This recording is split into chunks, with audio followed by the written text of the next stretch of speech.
The loneliness of birds. They knew angels by their names. They were heralds for them, carrying banners and strings of lights that became the stars. They were the lovers of the trees. Their feathers are soft for this reason.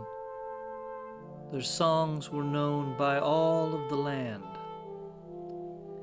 In the fall, the angel began turning all ways before the gates of Eden.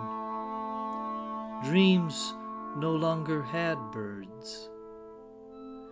Their music became notes spun in the throat. The screaming of hawks, the iterations of starlings, the lexicons of cuckoos, all troubling the seasons. These birds fly above our heads, are afraid when we move toward them, squawk and gesticulate when we try to call them to ourselves. We are not salvation for them. The clouds are princes of the atmosphere. The rain heralds of earth's breathing.